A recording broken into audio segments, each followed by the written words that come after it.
بسم الله الرحمن الرحيم waxaan doonayaa inaan caawa halkan aan kala hadlo shacabka Soomaaliyeed meel kasta oo ay joogaan oo runtii walaac xoogan ka qaba xaaladaha taagan iyo mustaqbalka dalka sida aan marar badan aan u cadeynay waxaan diyaar u nahay in dalku doorasho ay ka dhacdo waqtigeedana ay ku dhacdo si nabdoonna ay u dhacdo balse nasiib darro waxa caqabad ku ahaa dad gaar ah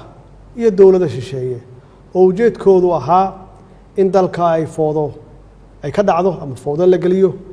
burbur iyo kala qaybsanaan dib loogu celiyo si uu u dhaco firaaq dastuuri ah annagu ka dawlad ahaan mar kasta waxaan diyaar u nahay ama aan u ahayn in la qabto doorasho aan shuruud ku xirnayn oo saldhigeedu yahay heshiisyadii hore loo gaaray ee 17 Sebtembar 2020 iyo talooyinkii ama talo bixintii guddiga farsamada ay ku gaareen magaalada Baydhabo 16 Febraayo 2021 waxaan bogaadinayaa dadaaladii nabadda ee ra'iisul wasaaraha iyo madaxweynayaasha Galmudug Hirshabelle Koonfur Galbeed iyo gudoomiyaha gobolka Banaadir anigoo soo dhaweynaya baaqyadii ay ka soo saareen arrimaha doorashooyinka haddaba si loo suurtageliyo qabashada doorasho ku salaysan heshiisyadaas aan soo xusnay waxaan ugu horeyn aan ugu baaqayaa dhammaan dhinacyada Soomaaliyeed in la joojiyo wax kasta oo dalka u horseedi kara xasilooni darro oo ay ka mid tahay siyaasadeynta arrimaha ciidamada kala qaybinta bulshada iyo burburinta hantida dadweynaha shacabka Soomaaliyeed ee sharafta leh waxaa maragma doonta ah in aan mar walba ayna garab taagnaayeen walina ay la garab taagan yihiin ama ay garab taagan yihiin dowladnimada Soomaaliya waxaad muujiseen dulqaad waxaad muujiseen bisayl iyo dal jacayl waxaa markii la doortay aad u soo baxdeen ama aad ka soo baxdeen guryihiina si aad guushaas taariikhiga ah aad u garab istaagtaan ama aad qayb uga noqotaan waxaad mudan tihiin in dawladdiinu ay sii xoojiso dareenkiina wadannimo ee aad muujiseen run ahaantii marnaba dhici mayso in shacabka Soomaaliyeed loo horseedo burbur iyo qax hor leh sidaas darteed waxaan ugu baaqaynaa ama aan ugu baaqayaa dhinacyada abaabulaya xasilooni darrada oo ay ka mid yihiin siyaasiyiin shalay xilal dalka u soo hayay maantana doonaya inay xilkaas iyo mid la mid ah ay qabtaan inay u horseedaan foodo si ay kursi ay ugu gaaraan maalmihii la soo dhaafay waxaa astaan cad ay u ahaayeen sharka iyo khayrka waxaa loo qaybsamay badbaadiye iyo barakiciye intii aanu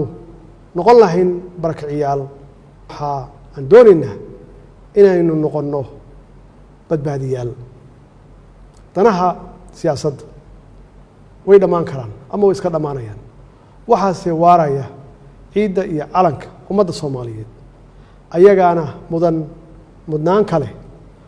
waxyaabaha kale ee aanu isku hayno waxaan garawsanay inaan ka hortagno hagardaamo kasta oo lagu beegsanayo xasiloonideenna iyo badqabkeenna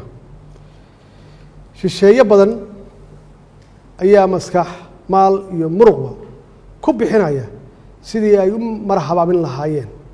horumarka ummadda Soomaaliyeed si ay u helaan ama ay uga helaan dana u gaar ah annaguna waxaan ku dadaalnay inaan gaashaanka ku dhufanno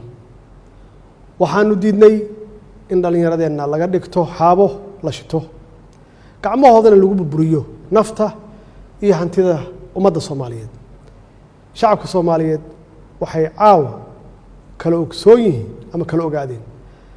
cidda ka shaqeynaysa inaysan doorasho dhicin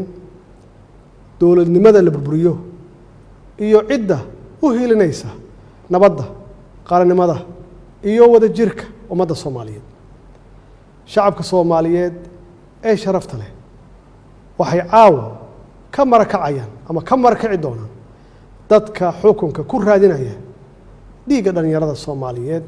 iyo kuwa ku qanacsan inay xukunka lagu kala wareego sanaadiiqda codbixinta. walaalayaal, maadaama aan ahay ilaaliyaha dastuurka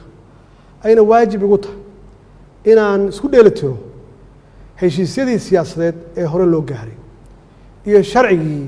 u dambeeyey ee golaha shacabka uu meel mariyey, waxaa maalinta sabtida aan hortagi doonaa golaha shacabka jamhuuriyadda federaalka Soomaaliya si dalka aan dib loogu soo celiyo hanaankii doorasho ee ay heshiiska ay ku wada gaareen dowladda federaalka ah iyo dowlad goboleedyada. dowladda federaalka Soomaaliya waxay aaminsan tahay ama aaminsanayd welina ay xal u aragtaa in wadada kaliya ee furan ay tahay midda wada hadalka, isqancinta, isu tanaasulka iyo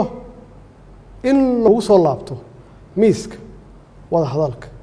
iyadoo la dhammaystirayo heshiiskii 17 Sebtembar iyo tala bixintii guddiga farsamo ee Beedhabo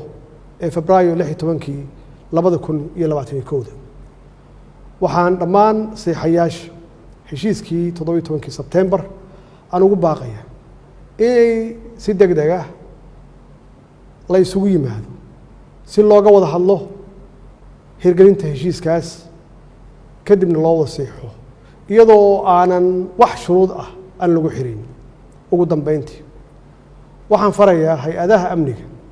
inay ilaaliyaan xasiloonida caasimadda iyo badqabka shacabka Soomaaliyeed, lagana fogaado wax kasta oo dhalin kara khalkhal amni. shacabka Soomaaliyeedna ay arrintaasi ku garab siiyaan ciidankooda qalabka sida oo habeen iyo maalin u taagan badbaadadooda. wasalaamu calaykum waraxmatullaahi wabarakaatuh.